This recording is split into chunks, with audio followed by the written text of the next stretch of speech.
So ayan, second quarter na po na 5 minutes and 31 seconds, 21 to 33 lamang po ang China dito.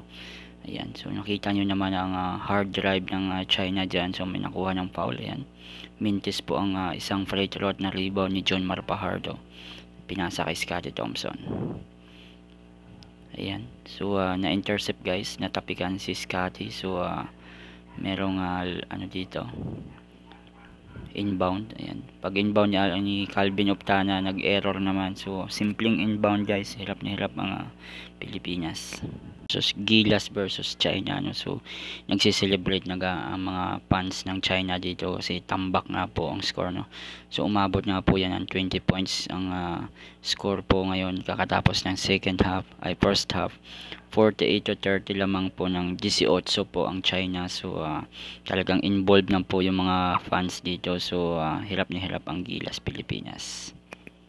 In the first half nga guys, ang score po natin is 30 to 48 lamang ng 18 ang China. So abangan natin ang third quarter. So papasok na po yan.